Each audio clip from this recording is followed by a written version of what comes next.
اور بخاری شریف کی پہلی حدیث یہ ہے، انما الاعمال بالنیات، سارے اعمال کا دار و مدار نیتوں کی درستگی پر ہے۔ نیت کو اعمال کی قبولیت میں بنیادی حیثیت حاصل ہے، گویا یہ بنیاد ہے، اس پر ساری عمارت تعمیر ہوگی۔ اگر نیت خراب ہے تو کتنا ہی بڑا عمل کر لو، وہ قرآن پاک جیسی افضل عبادت، اس کی قرآن پاک کی تلاوت افضل عبادت ہے، وہ قرآن پاک کی تلاوت ہی کیوں نہ ہو، وہ حج کیوں نہ ہو، وہ اللہ کی راہ میں دینا کیوں نہ ہو، وہ تہجد پڑھنا ہو، یا واعظ و تبلیغ کرنا ہو، یا ذکر و اذکار کرنا ہو، کوئی بھی عمل ہو، اگر اس عمل میں ملاوٹ ہے تو اللہ تعالیٰ اس عمل کو رد کر دیتے ہیں، اللہ تعالیٰ اس عمل کو قبول نہیں کرتے۔ تو فرمایا تمام عبادتیں، ان کا قیام نیت کی درستگی پر ہے۔ فمن کانت ہجرتہ الی اللہ، جس کا نکلنا گھر سے اور ہجرت کرنا اللہ کے لیے ہے، یعنی اللہ کو خوش کرنے کے لیے ہے، تو اس کا نکلنا واقعی اللہ کے لیے ہے، یعنی موجب ثواب ہے، باعث ثواب ہے۔ اور جس کا نکلنا اللہ کے لیے نہیں ہے بلکہ کوئی اور مقصد ہے، جا تو رہا ہے لیکن نکل تو رہا ہے لیکن مقصد کوئی اور ہے، یہ ارتھ کر رہا ہے، ٹھیک ہے، وہ نکال دو بند کر دو۔ فمن کانت ہجرتہ الی اللہ، جس کی ہجرت اللہ کی طرف ہے، یعنی وہ اللہ کو خوش کرنے کے لیے نکلا، یا اس نے تلاوت قرآن پاک کی اللہ کو خوش کرنے کے لیے، یا اس نے اللہ کی راہ میں دیا اللہ کو خوش کرنے کے لیے، یا اس نے حج کیا اللہ کو خوش کرنے کے لیے، تو فرمایا اس کی ہجرت اللہ کی طرف ہے، یعنی اللہ نے اس کے عمل کو قبول کر لیا۔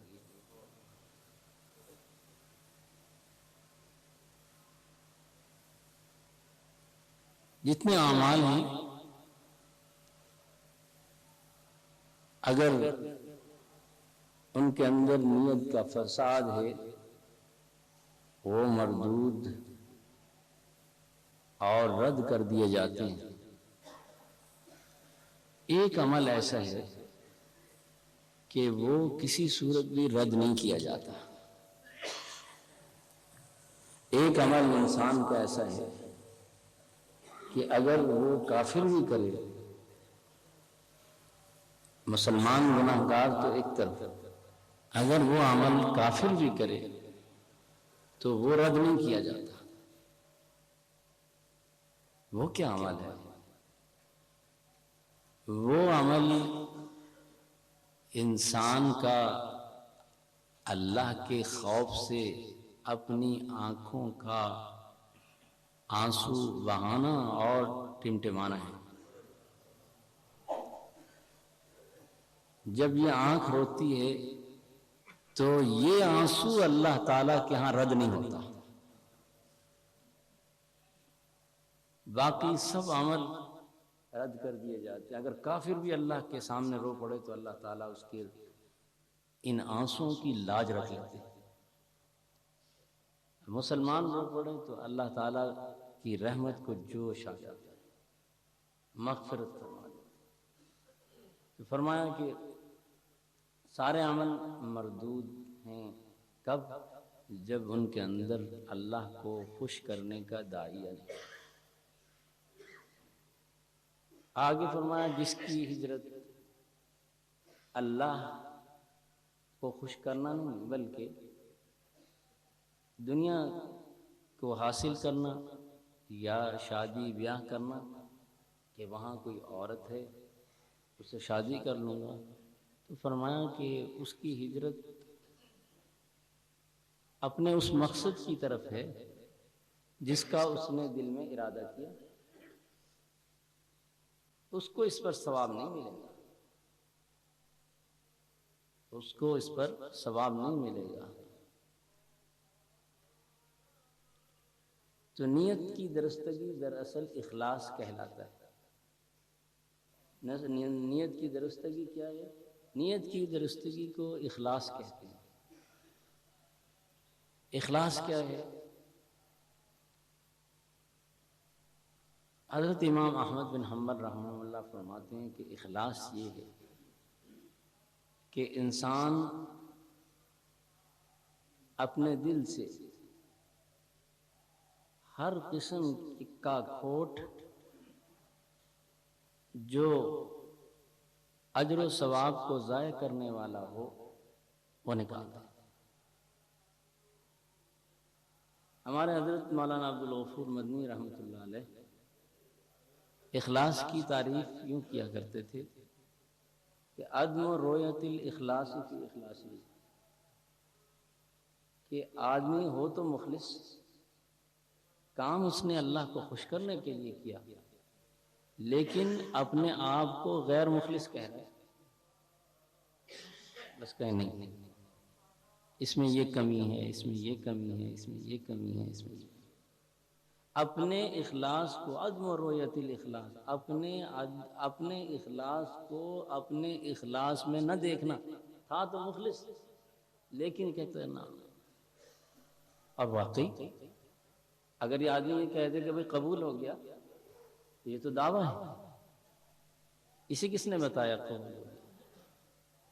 یہ تو ایسی ہے کہ میں اور آپ اپنی گائے کی، اپنی بکری کی قیمت 1,00,000 روپے بتا رہے ہیں کہ 1,00,000 کی ہے، یہ بکری 50,000 کی ہے، یہ گائے 1,50,000 کی ہے، یہ دعویٰ ہے۔ اس دعوے کی تصدیق منڈی سے ہوئی۔ جب آپ اس کو بازار میں لے جائیں گے، پھر کوئی اس کے 1,50,000 روپے یا بکری کے 50,000 روپے لگا دے تو پھر جاننا کہ واقعی اس کی قیمت جو ہے وہ 1,50,000 ہے اور 50,000 ہے۔ اور اگر کسی نے قیمت ہی اس کی نہیں لگائی، کسی نے اس مال کو خریدا ہی نہیں، تو پھر آپ خوش ہو جائیں اپنے گھر میں۔ بازار میں یہ چیز بکنے کے قابل نہیں ہے، یہ سودا بازار میں بکنے کے قابل نہیں ہے، بازار والے اس کو قبول نہیں کرتے۔ تو جو بھی ہم نیکی کرتے ہیں اس کے متعلق یہ نہ خیال کریں کہ یہ قبول ہو گیا، یہ دعویٰ۔ ہاں، جب اللہ تعالی ہمارے ان اعمال کو اور نیکیوں کو قبول کر لیں گے تو پھر فخر سے کرنا، پھر ناز کرنا کہ ہاں قبول ہو گیا۔ اس سے پہلے ڈرتے رہو۔ اور صحابہ اکرام رضوان اللہ علیہم اجمعین کی اللہ تعالیٰ نے تعریف کرتے ہوئے یوں فرمایا والذین یؤتون ما آتوا وقلوبهم وجلۃ، یہ لوگ اللہ کی راہ میں دیتے ہیں، خرچ کرتے ہیں، اس کے باوجود ڈرتے رہتے ہیں۔ حضرت عائشہ رضی اللہ تعالیٰ عنہ نے حضور صلی اللہ علیہ وسلم سے پوچھا یا رسول اللہ کیوں ڈرتے ہیں؟ چوری کرتے ہیں، زنا کرتے ہیں، کون سا بد عمل کرتے ہیں کہ جس کی وجہ سے یہ ڈرتے ہیں؟ آپ نے فرمایا عائشہ یہ اس وجہ سے نہیں ڈرتے کہ انہوں نے چوری کی، انہوں نے زنا کیا، یا انہوں نے کوئی اور شراب پی اور کوئی برا عمل کیا، تو پھر ڈرتے کیوں ہیں؟ ڈرتے اس بات سے ہیں کہ جو انہوں نے عمل کیا ہے، جو نیکی کی ہے، وہ اللہ نے پتہ نہیں قبول کی بھی ہے کہ نہیں کی ہے، یہ فکر ان کو کھائے جاتی ہے،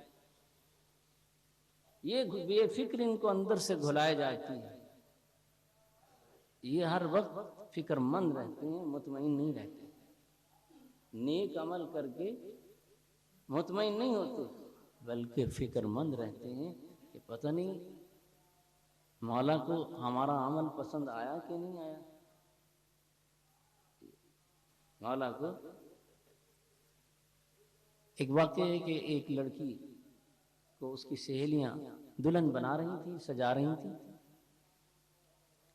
تو جب اس کو انہوں نے سجا لیا، دلہن بنا لیا، تو سب اس کا چہرہ دیکھ کر کہنے لگی اور اس کا منہ اوپر کر کے کہنے لگی سبحان اللہ کتنی پیاری لگ رہی ہے، کتنی خوبصورت لگ رہی ہے۔ تو وہ لڑکی سمجھدار تھی، وہ لڑکی بجائے خوش ہونے کے رونے لگ گئی۔ انہوں نے کہا کہ روتی کیوں؟ اتنی پیاری، چاند جیسا مکھڑا، اتنی خوبصورت، اتنی محنت سے ہم نے تجھے تیار کیا، اتنی پیاری لگ رہی ہے، روتی کیوں؟ تو اس نے کہا کہ میری سہیلیوں، میری دوستوں، میں تمہیں تو پیاری لگ رہی ہوں، کاش کہ جس کے پاس جا رہی ہوں اسے پیاری لگ جاؤں، وہ مجھے پیارا کہہ دے، وہ میرے حسن کو قبول کر لے، پھر تو مجھے۔ اور اگر اس نے میری خوبصورتی کو ریجیکٹ کر دیا، رد کر دیا، تو پھر یہ ساری کی ساری محنت دھری کی دھری رہ جائے۔ تو اللہ تعالیٰ اس عمل کو قبول کر لے تو پھر تو بھائی موج لگ جائے، پھر تو موجاں لگ گئی، یہاں کی بھی موج، وہاں کی بھی موج۔ اور اللہ تعالیٰ بڑے کریم ہیں، بڑے کریم ہیں۔ کریم پتہ کسے کہتے ہیں؟ عربی کا لفظ ہے کریم۔ کریم کسے کہتے ہیں؟ کریم اسے کہتے ہیں الذی یعطی بدون الاستحقاق والمنہ، الذی یعطی بدون الاستحقاق والمنہ۔ کریم وہ ہے جو لائقوں کو تو دیتا ہی ہے، لائقوں کو تو سب دے دیتے ہیں، کریم وہ ہے جو نالائقوں کو بھی اتنا ہی دیتا ہے جتنا لائقوں کو دیتا ہے۔ یہ نالائق تھے، یہ ہے کہ یہ ہے کرم۔ تو اللہ تعالیٰ کریم ہے۔ تو فرمایا کہ وہ لڑکی رونے لگی، کہنے لگی قبولیت اور میرا حسن اور میری خوبصورتی اس پر تو تب ناز کروں جس کے پاس جا رہی ہوں وہ کہہ دے کہ واقعی تم خوبصورت ہو۔ حضرت عمر رضی اللہ تعالیٰ عنہ نے روزے رکھے، سبحان اللہ، صحابہ کے روزے، ان کا تو ہر عمل عالی شان ہے۔ آپ رات تلاوت سن رہے تھے، محمد الرسول اللہ، اللہ تعالیٰ نے اپنے نبی کی اپنے قرآن میں تعریفیں کی، اور نبی کے صدقے سے نبی کے عاشقوں کی بھی تعریفیں ہو گئی، صحابہ کی بھی تعریف، محمد الرسول اللہ والذین معہ اشداء علی الکفار رحماء بینہم، جو ہم نے اپنے نبی کو ساتھی دیے ہیں وہ ایسے نہیں ہیں، ہم نے منتخب کر کے دیے، یہ ممبر سازی نہیں ہے کہ ہر گھر کے اندر چلے جاؤ جناب درج کر لو رجسٹر میں یہ بھی ہماری جماعت کا ممبر، یہ بھی ہماری جماعت کا ممبر، اور بعد میں اعلان کر دیا 1,10,00,000 ہمارے ممبر ہیں، ہماری جماعت میں افراد ہیں۔ اللہ تعالیٰ نے اپنے نبی صلی اللہ علیہ وسلم کو منتخب جماعت دی، صحابہ کی پسندیدہ۔ اللہ انہوں نے روزے رکھے، عید کی نماز پڑھنے کے لیے مسجد نبوی شریف میں آ گئے۔ مسجد نبوی شریف میں آئے تو دیوار سے لگ کر رونے لگ گئے، دیوار سے اس طرح لگ کر رونے لگ گئے۔ صحابہ جمع ہو گئے اور ایسے بلک بلک کر روئے جیسے بچہ روتا ہے۔ صحابہ جمع ہو گئے، امیر المومنین آپ کو کیا ہوا؟ خوشیوں کا موقع ہے، عید کا دن ہے، آپ رو رہے ہیں۔ فرمایا کہ لوگوں تمہیں کیا پتا، خوشی تو وہ منائے جس کو یہ معلوم ہو گیا ہو کہ اللہ تعالیٰ نے اس کے رمضان کے روزے قبول کر لیے۔ خوشیاں تو وہ منائے جس کو یہ معلوم ہو گیا ہو کہ اللہ تعالیٰ نے اس کی جمیع طاعات رمضان کی قبول کر لی، وہ خوشیاں منائے۔ مجھے تو فکر ہے، تو یہ چیز، یہ جذبہ جو اندر سے گھلائے انسان کو، یہ بڑا مبارک ہے، یہ بڑا مبارک ہے، اور یہ ایسا جذبہ ہے جو اعمال کے اندر نقص اور کمیاں پیدا ہوتی ہیں، اس جذبے کی برکت سے وہ بھی دور ہو جاتی ہیں، اللہ تعالی رحمت فرما دیتا ہے۔ آدمی جب عاجزی کرتا ہے، مخلص جو ہوتا ہے وہ عاجز ہوتا ہے، اور شہرت کا دل دادا اور نام آوری کو چاہنے والا متکبر ہوتا ہے، متکبر ہوتا ہے۔ ایک آدمی کے متعلق آتا ہے کہ بادشاہ نے اسے کہا، اپنے جو مصاحب تھے بیٹھے تھے، انہیں کہا کہ تم میں کا کوئی شخص ہے جو نہر میں کودے اور اس کے کپڑے گیلے نہ ہوں؟ بڑی عجیب بات، نہر میں کودے اور کپڑے گیلے نہ ہوں، سارے کھاؤں گے۔ بادشاہ کہہ رہا ہے یہ ایسی تو نہیں ہے بات، اور یہ ناممکن ہے، یہ ناممکن ہے کہ وہ نہر میں کودے، کپڑوں سمیت کودے اور پھر کپڑے بھی گیلے نہ ہوں۔ سب سر جھکائے بیٹھے تھے، ایک کھڑا ہوا، کہنے لگا جی میں کودتا ہوں، میں کودتا ہوں، اور جب میں نکلوں گا تو میرے کپڑے گیلے نہیں ہوں گے۔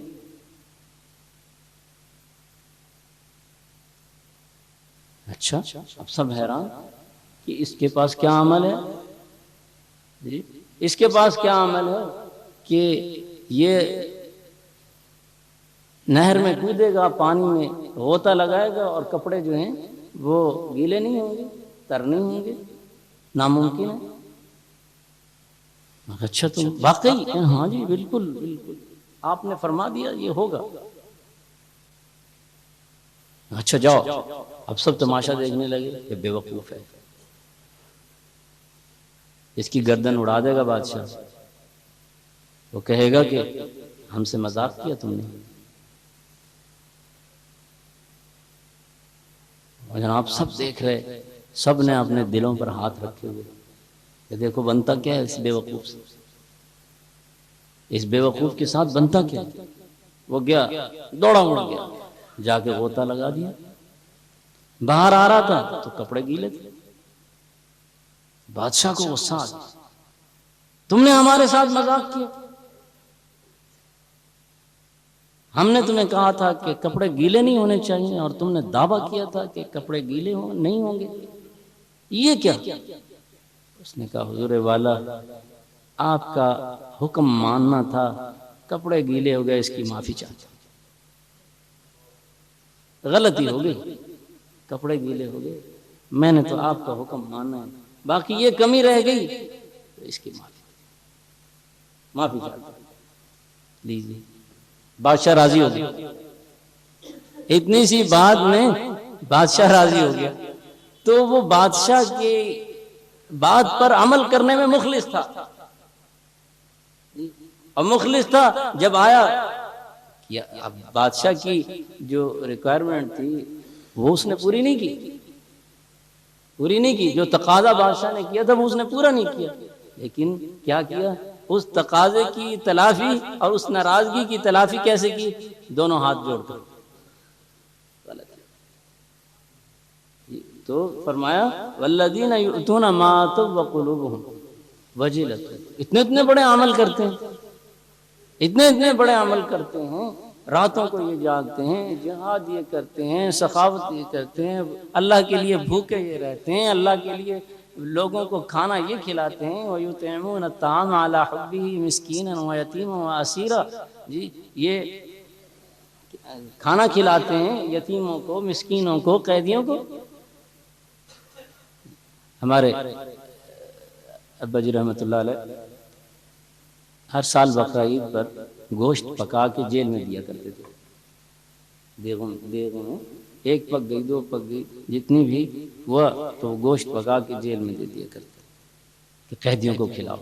اس پر عمل نہیں کوئی کر رہا، یتیموں کو بھی کھلا دیتے ہیں، بے سہاراں کو بھی کھلا دیتے ہیں، لیکن قیدیوں کو کوئی نہیں کھلا رہا، یتیموں و اسیرا۔ تو وہ ہمارے بھائی مفتی عاصم صاحب نے ایک دفعہ کہا حضرت قیدی تو مجرم ہے، برے عمل کرتا ہے، اور اس کو کیوں؟ وہ تو کوئی خاص قیدی ہوگا، نہیں، اسیرہ کہا ہے، ہر قسم کا قیدی، اسیرہ کہا ہے، ہر قسم کا قیدی، یتیم کہا ہے، ہر قسم کا یتیم، اس کا باپ چاہے امیر کیوں نہ مر گیا ہو، یتیم ہی ہے۔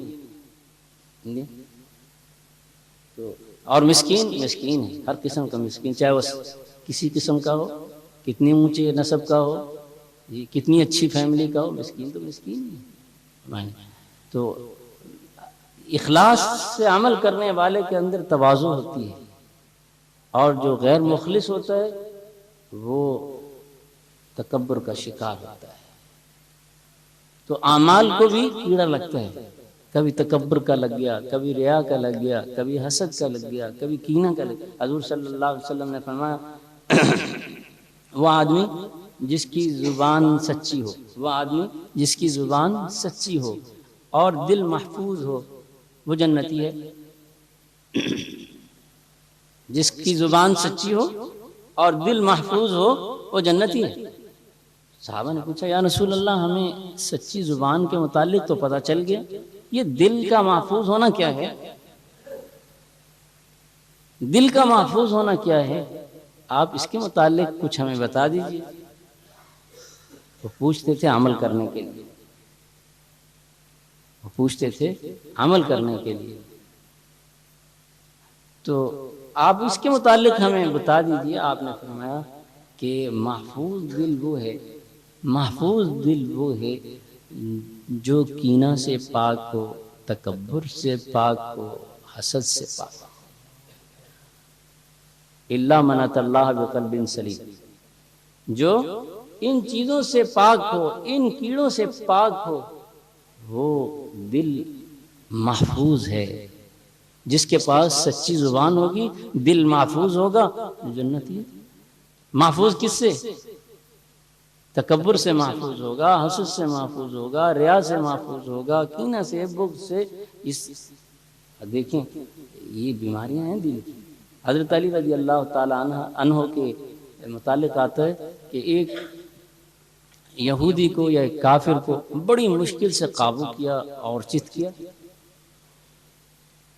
اس کے سینے پر بیٹھ گئے۔ جب اس کے قتل کرنے لگے تو اس نے تھوک دیا آپ کے منہ پر، تھوک دیا. حضرت علی رضی اللہ تعالیٰ عنہ نے فوراً اسے چھوڑ دیا، فوراً چھوڑ دیا. لوگوں نے کہا اتنی مشکل سے آپ نے اسے قابو کیا تھا، اتنی مشکل سے اسے قابو کیا تھا، اور پھر اس نے تو حرکت بھی بہت بری کی،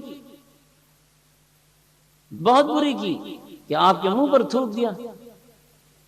آپ کو تو اور پیش آنا چاہیے تھا، اس ظالم کی بوٹی بوٹی کر دینی چاہیے تھی. آپ نے اسے چھوڑ دیا، اس کی جان بخشی کر دی. ہاں، میں نے جب اسے چت کیا اور اس کے سینے پر بیٹھا تو میرے دل میں اخلاص تھا کہ یہ عمل میں اللہ کے لیے کر رہا ہوں. جب اس نے میرے منہ پر تھوک دیا تو میں پیچھے ہٹ گیا کہ مبادا ایسا نہ ہو کہ اس کو میں اپنے غصے کی وجہ سے قتل کر رہا ہوں اور کل کو میری پوچھ. یہ ڈر ہے، یہ ہے اخلاص. تو عدم رؤیت الاخلاص فی اخلاصی، اخلاص ہونے کے باوجود اپنے پہ تہمت لگائے کہ میرے اندر اخلاص نہیں. میاں یہ کمی تھی، یہ کمی تھی، یہ کمی تھی، یہ کمی تھی. اور پھر یہ کہ وہ قبول کر لیں، یہ سکہ اگر انہوں نے قبول کر لیا تو پھر تو بھائی ٹھیک ہے، اور اگر نہ قبول کیا تو کتنے لوگوں کے اعمال ہیں. اللہ تعالیٰ کہتے ہیں کہ حج کتنی بڑی عبادت ہے، اللہ تعالیٰ کی رحمتیں وہاں نازل ہوتی ہیں. شیطان سر پیٹ لیتا ہے جب اللہ تعالیٰ اتنی مغفرت کرتے ہیں حجاج کی. تو اللہ تعالیٰ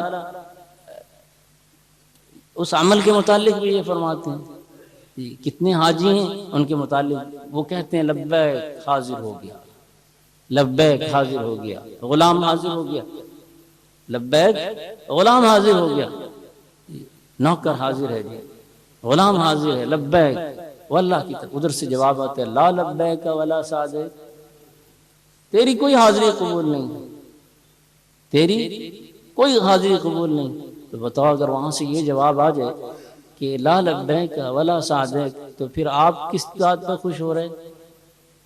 حضرت تھانوی رحمۃ اللہ علیہ فرماتے میں ایک تاجر کے گھر گیا، اس نے بلایا کھانے پر مجھے، تو بیٹھا تھا تو اس نے اپنے نوکر کو کہا ارے ادھر آؤ. تو آیا، کہنے لگے کہ جو دوسرے حج میں زمزم کا کین لایا تھا، بوتل لایا تھا، اس سے حضرت کو پانی پلاؤ. اب وہ تو اللہ والے تو جانچ گئے کہ اس کے اندر بیماری ہے، اس کے اندر بیماری ہے. جو بیماریوں کو جاننے والے نا بیجوں کی، وہ دیکھ کے بتاتے ہیں کہ اس کو یہ لگا ہوا. ہم جیسے کو کیا پتا، وہ کہتے ہیں کہ اس پر فلاں کا اٹیک ہے جی، فلاں. یہ سارا ناشکریوں کی وجہ سے ہوتا ہے. یہ اٹیک جو ہو رہے ہیں نا ہماری فصلوں کو، ہم سمجھتے ہیں جی یہ آ گئی، اور یہ اللہ تعالیٰ کا اچھا تمہیں دیں گے بھی ہم امریکن سنڈی دیں گے، اور کہیں کی سنڈی بھی نہیں مسلط کریں گے، وہ دی بھی اللہ نے امریکی ہے. تو اب لاکھوں روپے پہ خرچ ہو رہے ہیں، کروڑوں روپے کا نتیجہ پھر کچھ نہیں. اور ہم اس طرف نہیں جاتے کہ آخر وجہ کیا ہے. پہلے بھی تو کاشت ہوتی تھی، پہلے بھی تو کاشت ہوتی تھی، اب کیا مصیبت ہے. اس طرف نہیں جاتے ہم. فلاں دوائی لے آؤ، دوائی لے آؤ، سپرے کر کر کے تھک جاتے ہیں، نتیجہ پھر صفر، کچھ نہیں. تو حضرت عمر رضی اللہ تعالیٰ عنہ رونے لگے. تو اعمال کے متعلق میں عرض کر، اعمال کے متعلق کہہ رہا تھا، اعمال کی ہاں آب زمزم لے آؤ. کہنے لگے آب زمزم لے آؤ. وہ اس کین سے لانا جو میں دوسرے حج میں لے کے آیا تھا. آپ نے فرمایا تھے دونوں حج ضائع ہو گئے. میاں صاحب آپ کے دونوں حج ضائع ہو گئے. اللہ والوں کے اندر جرت بھی ہوتی ہے، ہم جیسا ہوتا تو ماشاءاللہ جی ماشاءاللہ جی ویسے ہی پوچھنے لگ جاتے کتنے حج کیے آپ نے، کتنے عمرے کیے جی. وہ تمہیں کیا فائدہ، کرنے کرانے کی بات تو تب ہو جب قبول ہو جائے. اور وہ پھولا نہیں سماتا. میں اور بعض لوگوں کو کوئی پوچھتا نہیں تو خام خواہ بتا 10 حج کر لے، چوتھے حج پر جا رہے ہیں، 8ویں حج پہ جا رہے ہیں، کچھ بھی نہیں، فارغ ہے. کھاتا صاحب ہے اس کا جس نے یہ کہہ دیا. اپنے اعمال کو بتا رہی ہے اسے خوش کرنے کے لیے کہ میں اس کی نظر میں اچھی بن جاؤں، اچھا بن جاؤں. جی اصل کے 15 حج کر لینے ماشاءاللہ ماشاءاللہ بھی خود ہی کہتے ہیں ماشاءاللہ بھی خود ہی کہہ رہے ہیں تو انہیں پتہ ہی نہیں ماشاءاللہ کہاں کہنا الحمدللہ کہاں کہنا بس ایک سن لیا اس پہ یہاں وہ آپ کو ایک لطیفہ سناتا ہوں ہمارے جو تبلیغی بھائی ہیں کہ ان کی زبان پہ اکثر یہ ہوتا ہے اللہ کے ولی اللہ کے ولی ایک پٹھان کا گدھا گم ہو گیا ڈھونڈتا رہا نہ ملا تھوڑی دیر بعد کافی دیر بعد وہ گدھا آ گیا تو وہ کہنے لگا ارے اللہ کے ولی تو کہاں تھا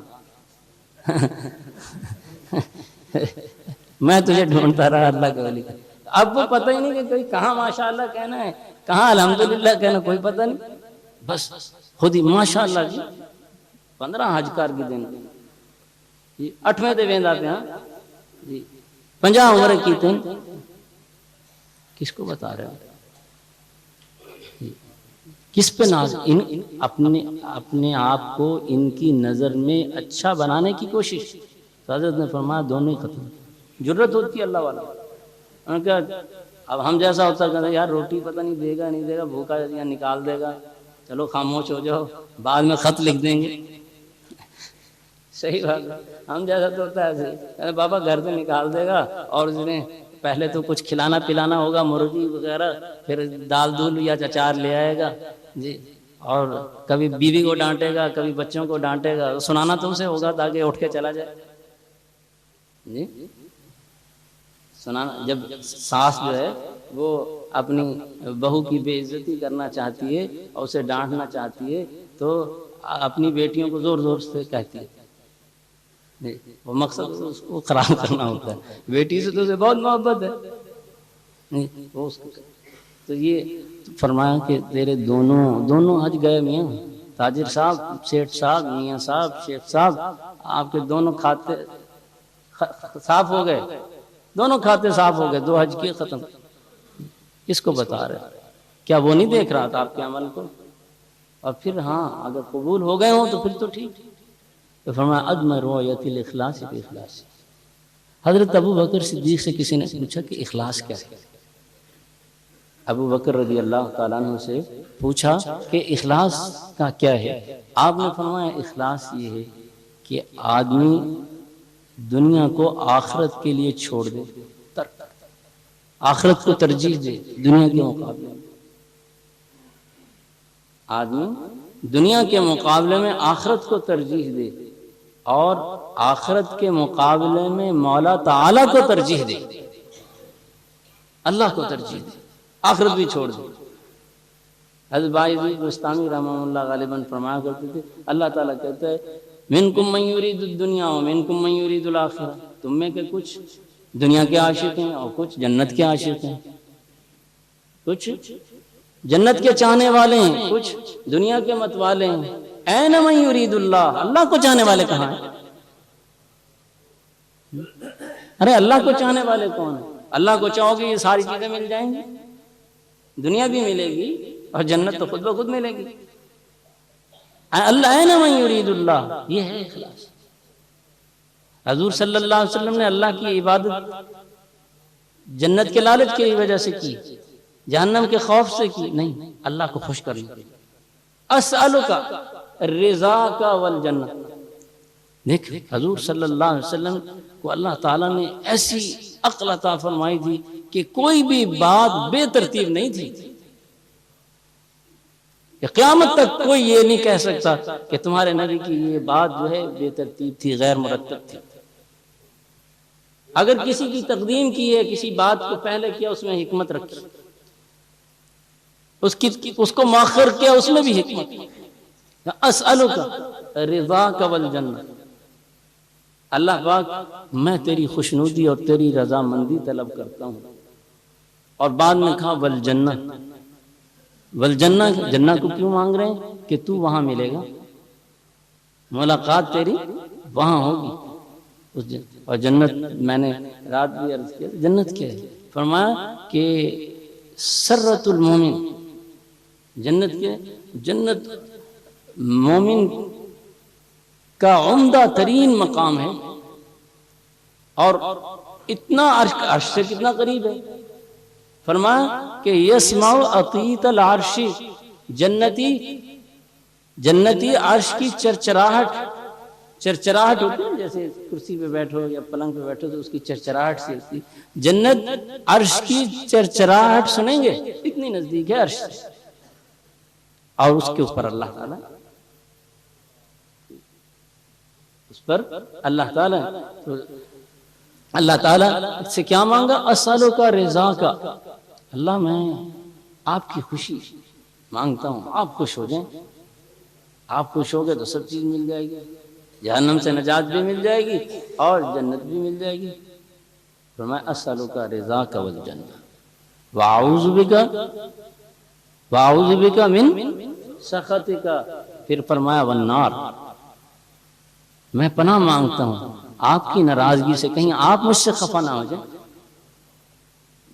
میں اس بات سے پناہ مانگتا ہوں کہ آپ مجھ سے خفا نہ ہو جائیں. والنار، پھر بعد میں نار کا ذکر کیا، دوزخ کا ذکر کیا. جو آدمی اپنے عمل کو دکھاتا پھرتا ہے، ریاکاری کرتا پھرتا ہے، اس کے اندر حب جاہ ہوتی ہے جی، تو وہ کیا ہے؟ وہ ناری ہے، وہ نار ہے. نار میں الف کھڑا ہے، نار میں الف کھڑا ہے، تکبر ہے. جتنے متکبر ہیں وہ سب جہنم میں جائیں گے، اس لیے کہ نار ہے، نار میں الف کھڑا ہے. اور جتنے متواضع اور عاجز ہیں ان کے لیے نور ہے.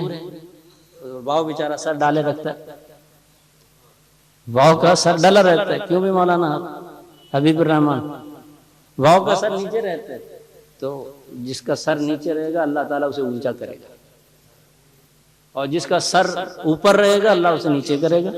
من تواضع للہ رفعہ اللہ جی، ومن تکبر وضعہ اللہ. جو عاجزی اللہ کو خوش کی، اللہ کے لیے عاجزی کا، اللہ کے لیے للہ ہے، اس کے خوف، بندے کے خوف سے نہیں، بندے کے نقصان کی وجہ سے نہیں کہ اس کی وجہ سے مجھے یہ نقصان پہنچے گا. للہ، اللہ کے لیے اس نے کیا، چاہے وہ چھوٹا ہی کیوں نہ ہو، کمزور ہی کیوں نہ ہو جی. تواضع اختیار، رفع اللہ، اللہ اس کو بلند کر دے گا. ومن تکبر، اور جس نے تکبر کیا، بڑا بنا، تھا تو نہیں لیکن بڑا بن گیا، تو کیا ہے؟ وضعہ اللہ، اللہ اس کو نیچا کرے گا، ذلیل کرے گا. یہاں تک کہ وہ اتنا ذلیل ہوگا، اتنا ذلیل ہوگا کہ خنزیر اور کتے کی بھی کوئی قدر ہوگی، اس آدمی کی کوئی قدر نہیں ہوگی. تو فرمایا کہ اخلاص یہ ہے کہ آدمی دنیا کو آخرت پر ترجیح دے، دنیا کو آخرت کے لیے چھوڑ دے، اور آخرت کو خدا تعالیٰ کے لیے چھوڑ دے. تو اخلاص بڑی چیز ہے. ایک آپ کو واقعہ سنا کے ختم کرتا ہوں کیونکہ وقت ہو رہا ہے. اس میں اخلاص کی قوت معلوم ہوگی آپ کو کہ اخلاص میں کتنی قوت ہے. ایک عبادت گزار تھے، انہیں معلوم ہوا کہ لوگ ایک درخت کی عبادت کرنے لگ گئے. اس کی پوجا کرنے لگ گئے. انہوں نے کہا اچھا، اللہ کو چھوڑ کر درخت کی عبادت؟ معاملہ یہاں تک جا پہنچا، نوبت وہیں جا رسل، یہاں تک معاملہ جا پہنچا. وہ کھاتے اس کے ہیں، اس کا ہیں، اور مناتے کسی اور کو ہیں، مانگتے کسی اور سے ہیں جی. کھاتے اللہ کے دسترخوان پہ ہیں اور دعائیں کسی اور کو دیتے ہیں. میں شاہ صاحب کے دسترخوان پہ کہوں اور کہوں جی بھائی عبد المجید واہ اللہ آپ کے رزق میں برکت دے رہے، شاہ صاحب کیا کہیں گے؟ دوسری دفعہ بلائیں گے بھی نہیں. کیوں شاہ جی؟ وہ نہیں بلائیں گے شاہ جی، کہیں گے یہ دعائیں انہیں دیتا ہے، ساری محنت ہم نے کی، دعائیں نہیں دے رہا. تو ہمارا معاملہ ایسا ہی ہے، ہم اللہ کا کھاتے ہیں، اللہ کا گاتے نہیں. ہم اللہ کا کھاتے ہیں، اللہ کا گاتے. وہ پاکستان کا ترانہ کیوں؟ ہم پاکستان میں رہ رہے ہیں، اس دھرتی پہ رہ رہے ہیں، اس سے فائدے ہیں، ہم اس کا کھاتے. اللہ کا تو کبھی نہیں تم نے ترانہ گایا.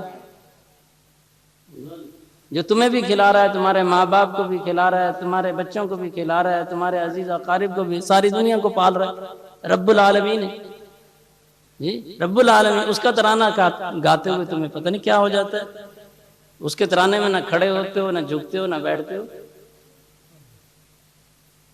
برا نہ ماننا، جو پاکستان کا ترانہ اس میں دین کا کوئی لفظ ہی نہیں ہے، دیکھ لو، کوئی ایسی بات نہیں ہے جس سے ہمارے دین کو تقویت ملے، ہمارے اندر یہ جذبات پیدا ہوں کہ ہم دیندار بن جائیں، ایسی کوئی بات نہیں۔ ترقی و کمال اور پتہ نہیں جلال اور زوال، پتہ نہیں کیا کچھ ہے، سارا کچھ۔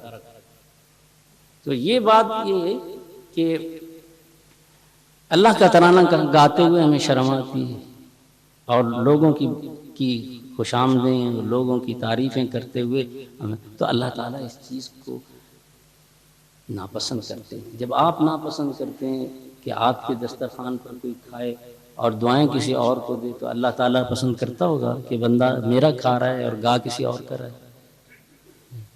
جس کا کھائیے اس کا گائیے۔ تو وہ کہنے لگے اچھا یہ معاملہ ہوا، میں تو اس درخت کو آج کاٹ کر رہوں گا۔ کوہڑا اٹھایا، نکل گئے، نیت خالص تھی، نیت خالص تھی، کوہڑا اٹھایا چلے۔ آگے شیطان مل گیا ایک بوڑھے کی شکل میں، شیطان ایک بوڑھے کی شکل میں ملا۔ بابا کہاں جا رہے ہیں؟ سائیں کتھا میں دے پے دے۔ اس نے کہا کہ اے لوگ ایک درخت کی عبادت کرنے لگ گئے ہیں۔ میں نے کہا تیرا کیا حرج ہے ادھر لوگ کر رہے ہیں؟ حرج؟ وہ اللہ کو چھوڑ کر درخت کی عبادت کر رہے، درخت کی پوجا کر رہے۔ میں نے کہا تو بھائی وہ کر رہے ہیں تو تجھے کیا تکلیف ہے، کرنے دیں انہیں۔ پتا نہیں، میں تو اس کو کاٹ کر رہوں گا کہ اللہ کے علاوہ قابل عبادت کوئی ہے ہی نہیں، اللہ وحدہ لا شریک ہے۔ اور ہم تو یہ کہیں ایاک نعبد و ایاک نستعین، ایاک نعبد و ایاک نستعین، خاص تیری ہی عبادت کرتے ہیں، تجھی سے مدد چاہتے ہیں۔ ایاک نعبد و ایاک نستعین، ہم خاص تیری عبادت کرتے ہیں، تجھ سے ہی مدد چاہتے ہیں۔ فرمایا، اس نے کہا میں تو اسے کاٹ رہا ہوں۔ انہوں نے کہا بھائی تو نہ جا، نہ یہ نہیں ہو سکتا، میں نہیں رکوں گا۔ لڑائی ہوگی، شیطان کی اور بابا جی کی لڑائی ہوگی۔ بابا جی نے پکڑا اسے، نیچے دبا لیا، نیچے، اور اس کی سینے پر بیٹھ کر کہنے لگے باز آتا ہے میرا رستہ چھوڑتا ہے یا تیری گردن کاٹ دوں۔ شیطان نے کہا کہ میں چھوڑ دے، مجھے چھوڑ دے، میں بات۔ جب چھوڑ دیا پھر کھڑا ہو گیا شیطان۔ کہتے کہاں جا رہے ہو؟ میں تو جاؤں گا۔ کہ میں نے تمہیں کہا نہیں جا سکتے۔ پھر ڈھا دیا، چت کر دیا اسے۔ اس نے کہا مجھے چھوڑ دے، میں تجھے ایک بات بتاتا ہوں، تیری سمجھ میں آئے۔ بتا کہ میں کہا اللہ تعالیٰ، یہ تو پیغمبروں کا کام ہے، اللہ تعالیٰ نے تجھے پیغمبر تو نہیں بنایا، پیغمبر تو نہیں بنایا۔ اس کے نبی جائیں یہ کام کریں، نہ اللہ تعالیٰ نے تجھ پر وحی کی ہے، تو کیوں جاتا ہے؟ اور لوگ اس درخت کو اگر تو نے کاٹ دیا چھوڑ کر کسی دوسرے درخت پر لگ جائیں گے، بعض تو آئیں گے نہیں۔ انہوں نے ایک اور درخت کو خدا بنا لینا۔ اچھا، میں نے کہا نہیں میں جاؤں گا۔ میں کہا نہیں اللہ، اچھا پھر چلے گئے۔ کچھ سمجھ میں آئی بات کہ واقعی تو نبیوں کا کام تھا، اللہ نے مجھ پر وحی بھی نہیں کی، مجھے حکم بھی نہیں کیا۔ پھر جذبہ آیا کہ نہیں یہ میرا خیال فاسد تھا، میں تو جاؤں گا۔ پھر نکلے، شیطان پھر مل گیا۔ بابا جی کہاں جا رہے ہو؟ ہاں میں وہ درخت کو کاٹنے جا رہا ہوں جس کی عبادت لوگ کر رہے ہیں۔ انہوں نے کہا تم نہیں جا سکتے۔ ان کا میرے راستے سے ہٹتا ہے یا تیرے اوپر کلہاڑا میں برسا دوں اور کلہاڑے سے تیرا سر کاٹ دوں؟ ہاں بابا جی آپ نہیں جا سکتے۔ لڑائی ہو گئی، پھر شیطان کو چت کر لیا۔ شیطان نے کہا کہ تو مجھے چھوڑ دے، تجھے میں ایک عمل بتاتا ہوں، ایک بات بتاتا ہوں، اگر تیری سمجھ میں آ جائے تو ٹھیک ہے، ورنہ تو چلے جائے۔ اچھا کیا؟ کہا کہ تو اس کام کو چھوڑ دے، ایک اور بڑی خیر تجھے بتا۔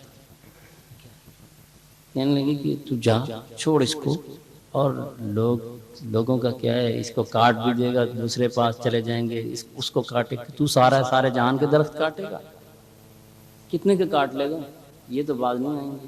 تو ایسا کرے کام، تو گھر چلا جا، اسے چھوڑ۔